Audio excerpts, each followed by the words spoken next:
ચાલી રહેલા ગણેશ ઉત્સવ અને આગામી ઈદના પર્વને ધ્યાનમાં રાખીને પોલીસ દ્વારા પેરામિલિટરી ફોર્સ સાથે સંવેદનશીલ વિસ્તારમાં ફૂટ પેટ્રોલિંગ કરવામાં આવ્યું હતું.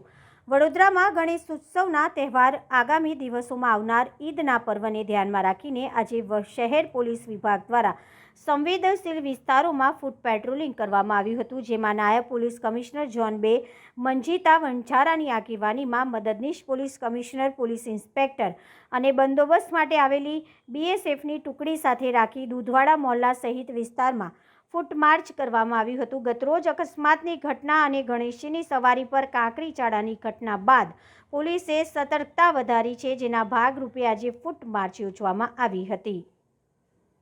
નવાપુરા અને રાવપુરા વિસ્તારની અંદર ગણપતિ મહોત્સવની ઉજવણી શાંતિપૂર્ણ પતે એ માટે અમારા પોલીસ સ્ટેશનનો સ્ટાફ પેરામિલિટરી ફોર્સીસ સાથે ફૂટ પેટ્રોલિંગ અને એરિયા ડોમિનેશનની કાર્યવાહી થઈ રહી છે. આપના માધ્યમ દ્વારા હું કહેવા માંગુ છું કે વડોદરાની અંદર ગણપતિ મહોત્સવ ખૂબ શાંતિપૂર્ણ સુરક્ષિત રીતે પતે એ માટે આપણે કોઈ અફવાઓમાં ના ફસાઈએ, ટોળાશાહી ના કરીએ અને પોલીસ સાથે સાથ સહકારમાં રહીએ. અને અત્યારે હાલ એરિયા ડોમિનેશનનું કામ ચાલી રહ્યું છે અને પોલીસ તહેવારો સુરક્ષિત રીતે ઉજવાય એ માટે સુસજ્જ છે.